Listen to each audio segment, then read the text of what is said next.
Zee 24 तास एक पाऊल पुढे। महिला पोलीस कर्मचाऱ्यानं ब्लॅकमेल केलं म्हणून एका तरुणानं आत्महत्या केल्याचा धक्कादायक प्रकार नाशिकमध्ये घडलाय। या प्रकरणी ब्लॅकमेल करणाऱ्या महिलेच्या कुटुंबातल्या चौघांना अटक करण्यात आली असून आणखी 3 महिला कॉन्स्टेबललाही अटक होण्याची शक्यता आहे।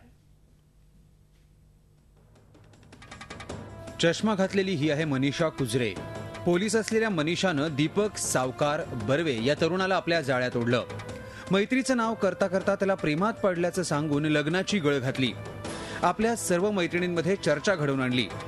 दीपकनं स्पष्ट नकार देताच लग्न सुखरूप पार पडू देण्यासाठी त्याला 3 लाख रुपयांच्या खंडणीची मागणी केली। अन्यथा लग्नात येऊन गोंधळ घालण्याची धमकीही दिली। वारंवार त्याला धमकी देत होती 3 लाख खंडणीसाठी। त्याला ते मान्य नव्हतं।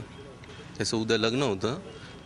त्या त्रासाला कंटाळून त्याने आज रोजी आत्महत्या केली। मनीषा कुजरे ही जी कॉन्स्टेबल आहे तिच्या 2-3 मैत्रिणी ह्या पण कॉन्स्टेबल आहे।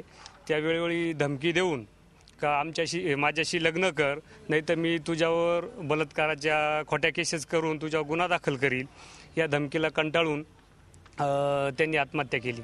लग्न 8 दिवसांवर येऊन ठेपलेल्या दीपकनं ब्याद टळावी म्हणून अखेर 1.5 लाख रुपये द्यायचे कबूल केले। मात्र हळदीच्या दिवशी 3 लाख रुपयेच पाहिजेत, अन्यथा लग्न मोडू अशी धमकी देण्यात आली। एवढंच नाही तर मनीषाच्या मैत्रिणी असलेल्या 3 पोलीस महिला कर्मचाऱ्यांनी वेगवेगळे आरोप ठेवून पोलीस कोठडीतही पाठवू असा इशारा दिला।